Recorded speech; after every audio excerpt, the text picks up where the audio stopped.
The old man's advice. Should you quit your job? Once upon a time, there lived a wise old sage renowned for solving the most perplexing of dilemmas. One day, he was visited by two young men seeking his counsel. Both were courteous and initially insisted that the other speak first. After a brief discussion, they realized they shared the same concern and decided to consult the sage together. One of the young men asked, "Master, our problems are similar. We are both in entry-level positions and are treated poorly at work. We receive no respect, and our employers push us around. Should we quit our jobs?" The sage closed his eyes and meditated for a long time. The two young men waited patiently until, at last, the sage opened his eyes and spoke only 5 words. "Only a bowl of rice."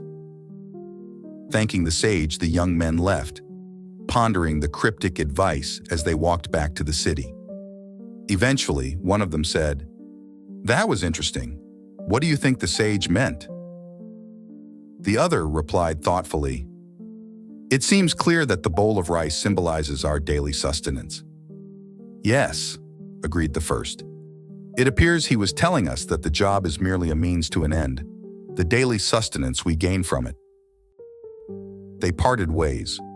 One continued at his job, while the other resigned immediately and returned to the countryside to farm. Over the years, the farmer found success and reputation by using high-quality seeds, while the one who stayed progressed through the ranks, eventually becoming a manager. Years later, they reunited by chance and shared their stories, realizing they had interpreted the sage's advice very differently, yet both had found wealth and happiness. Confused, they decided to visit the sage once more for clarification. After listening to their story, the sage once again closed his eyes. After a moment, he opened them and said simply, "A difference of thought. The path to happiness, like a stream, flows in many directions," the sage explained. "Each of you chose a different path based on the same advice, and each found your own form of happiness. Go forth with this understanding." Lesson. In life, advice can often be interpreted in various ways, and each interpretation can lead to its own unique journey and fulfillment. What matters most is not the advice itself, but how we understand and apply it to our lives. Sometimes, the right path is not about the conditions we face, but about our perception and response to those conditions.